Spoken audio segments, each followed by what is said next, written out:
Hi everyone, it's Henry here, and I thought I'd welcome you to a slightly different video than what we often do, a slightly more personal one. So a little while ago, Greg Dan from The Imperial Truth got in touch with me and asked if I would be interested in helping out with a charity project that he wanted to do. So I've known Greg for over 10 years. Like, we were both into heresy from day dot, and we met at events, and over time, obviously, you become friends. So obviously the answer was yes, straight away, whatever you want. You can have it, kind of thing.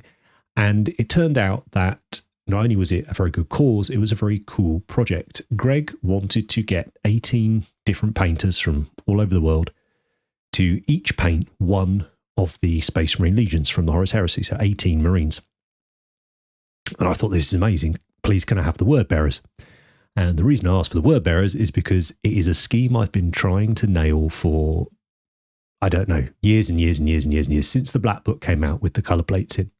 And I tried to replicate them. I tried to use the original Forge World recipe, which looked really cool, but it still, for me, didn't quite match the artwork.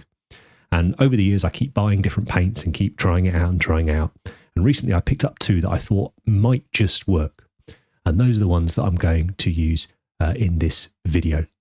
So we're going to look at how I've done the red armour. We're going to take a look at how I've done the eyes as well. And we'll have a little bit of a chat about the project itself and how you can get your hands on these minis. I hope you enjoy. Let's paint.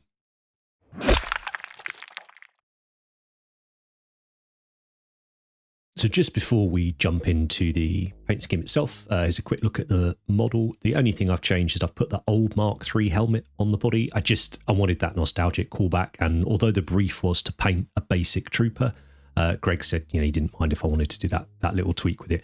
And having seen some of the other ones, I definitely think I could have gone a bit further and been a bit cheekier. But you know what? The Heresy is all about the basic trooper. So that's what I wanted to stick to with this. Now, I have left off the shoulder pads because they're obviously going to be black, so they would be sprayed separately. For the red, it's going to be a candy scheme. So by that, I mean we're going to put clear coats over the top of silvers. So to start off with, I have chosen a very dark silver. In this case, it's Steel by Vallejo Metal Colour Series. And I like this one because it's got a little bit of blue in it. And we know that obviously blue under red works very, very nicely in the shadows. I have thinned this about 1:1 with Vallejo airbrush thinner. I'm spraying at about 20 to 25 psi, and I'm using a 0.4mm needle and nozzle in my airbrush. And then for the highlight, we're going to do exactly what we would do if we were doing a black and white pre-shade, except we're going to use a dark silver and a light silver. So I've used Duraluminium here, which is a really nice sort of basic kind of silver. Basically, it's nice and bright, but there's also wiggle room if I wanted to go further. And with regards to where to apply the highlights, well, I'm just going to look at essentially where the reflection is as the light shines down on it. So you can see that the lighter areas here, the lamp is doing a great job of showing us where we need to colour in effectively. Occasionally this can be a bit misleading because obviously it's shining off this object rather than a scaled down version of this sort of 8-foot tall Superman.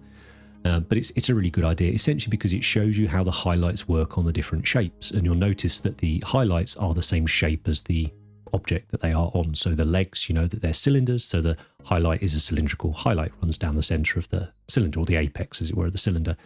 And then the different shapes is particularly useful with things, I think, like shoulder pads as well.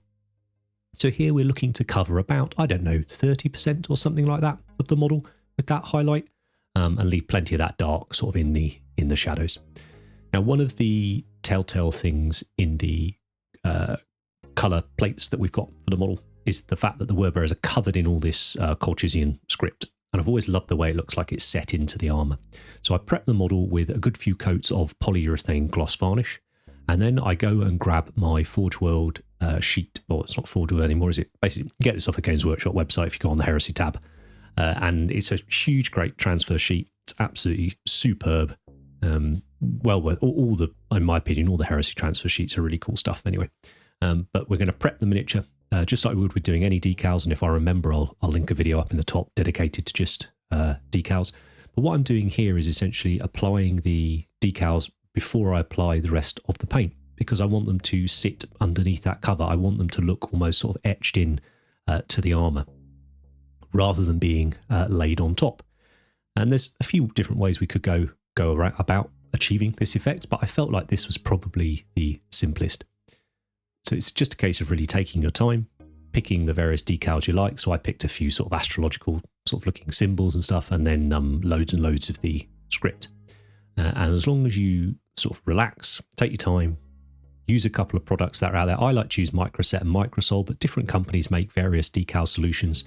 And unfortunately, it seems that all decals you get are different from different companies. They have slightly different sort of behaviors.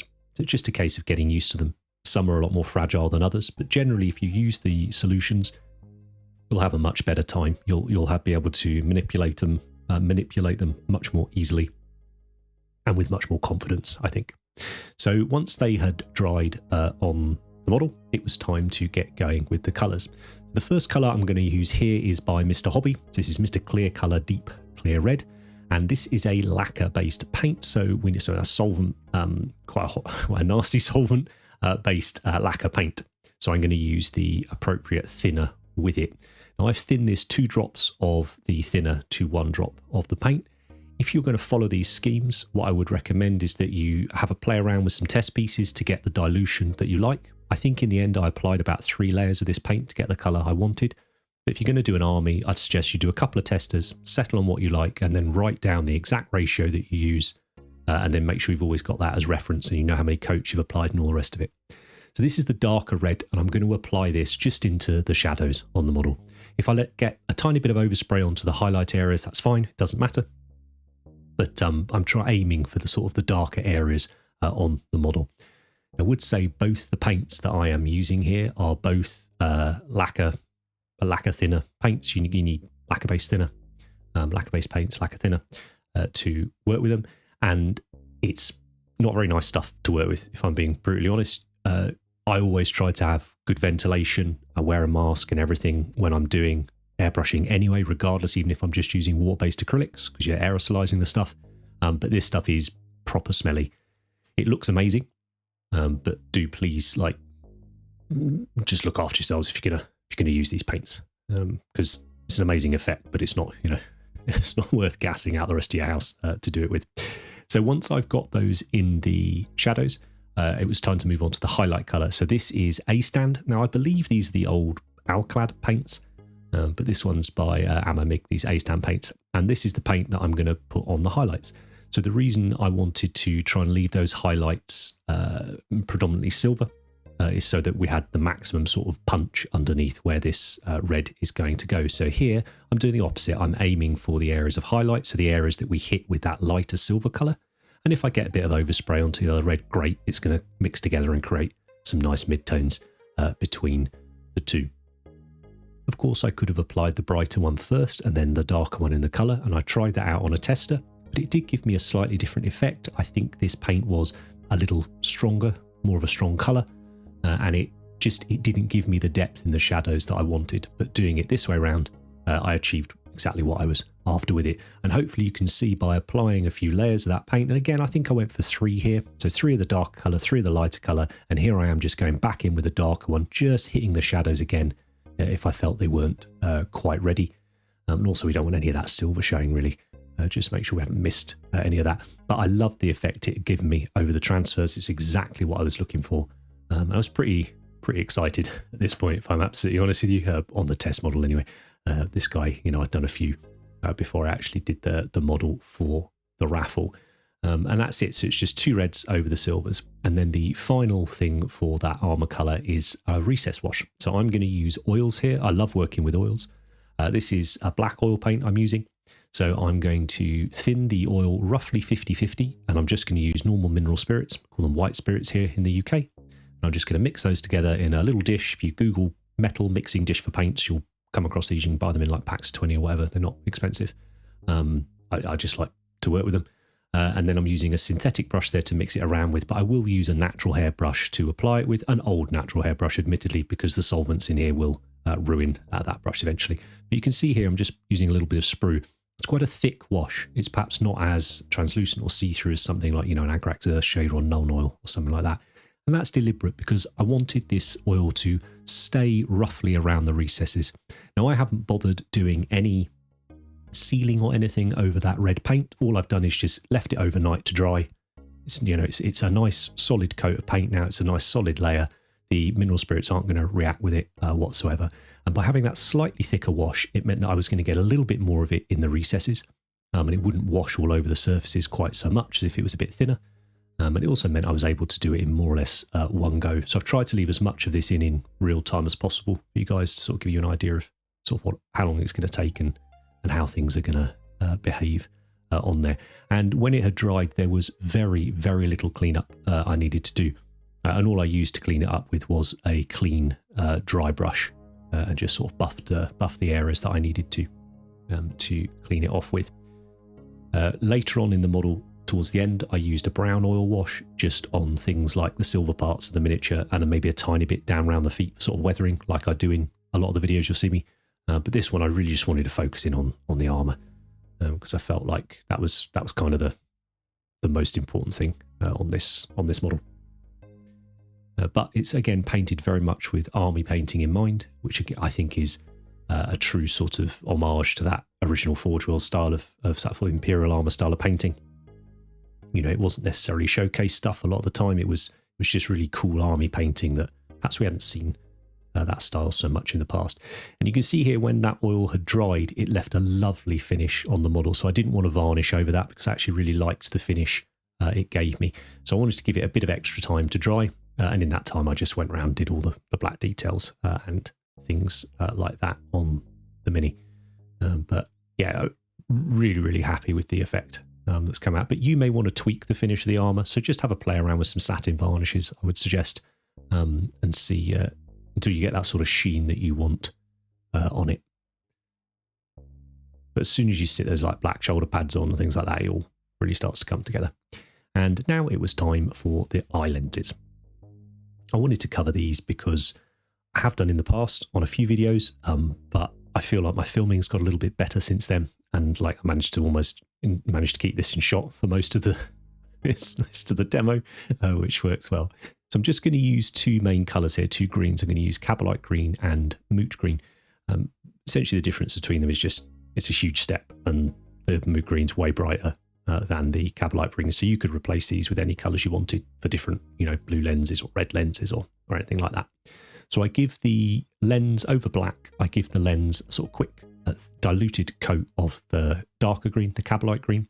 Now I've got these paints on my wet palette and I'm just sort of mixing them around, thinning them down with a little bit of water, and I'm working with different consistencies. If I want to slowly build up the colour towards the centre of the lens here, I'm going to use a slightly more dilute mix of the green.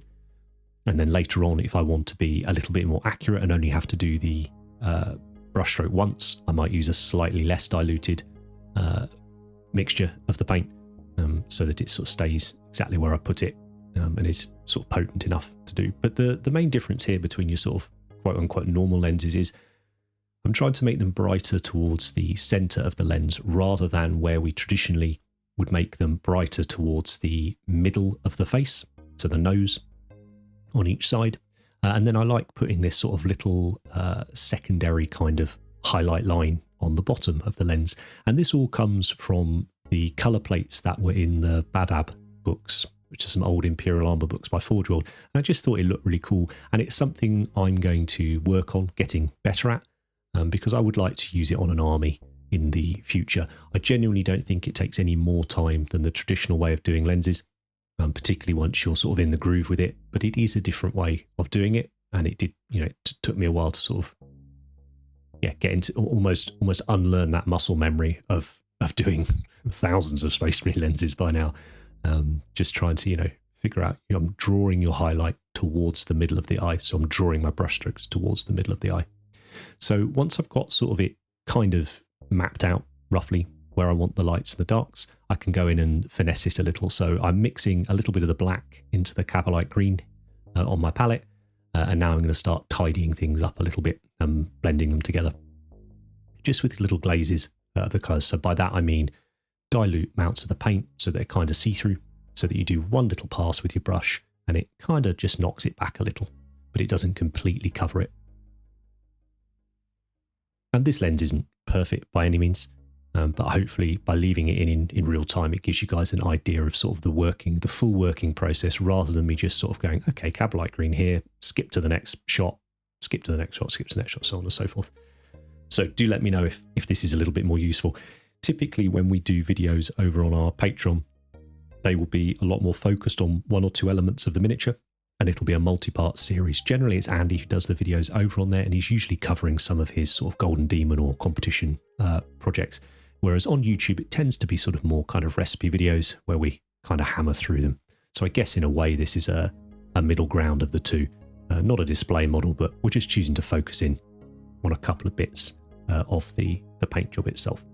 So yeah, let me know in the comments if this type of one is fine too, because it's quite nice to vary them up a little bit. And you can see it's really starting to come together now as we're just sort of tweaking it and finessing it. And I just want that brightest point to be towards the center of the eye lens itself.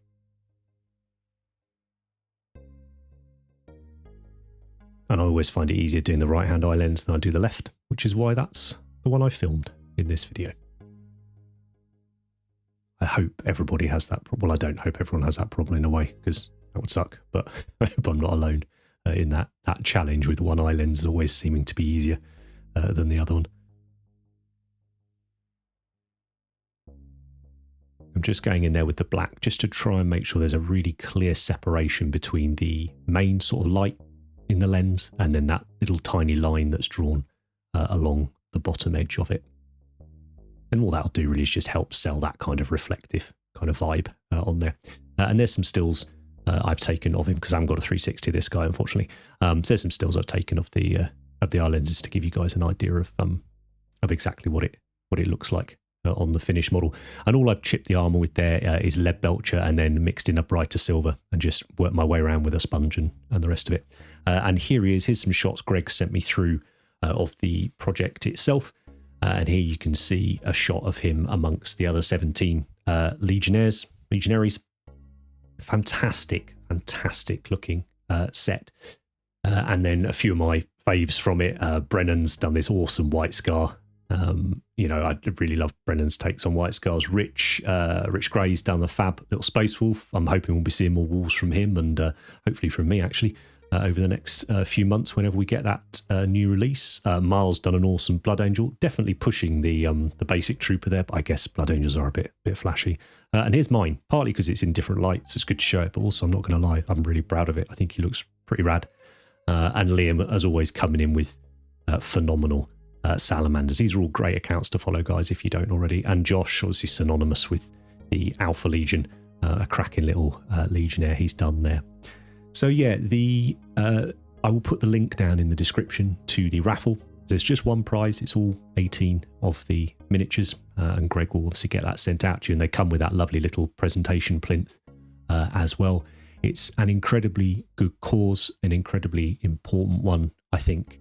And I'm glad it's been there for the people that have needed it. But you'll have all the details on that page. And I say I will pop the link down in the bottom for you to take a look at. So thank you for watching the video. If you have any questions about anything I've done with the scheme, I'm more than happy to get back to you as soon as I can down in the comments. I'll always try to do that. And if you want any more details on the raffle, go and check the link out. Support it if you can. It's a wonderful cause. Greg's a great guy. And thank you for asking me to be involved in this project, mate. So take care, everyone. I'll see you next time.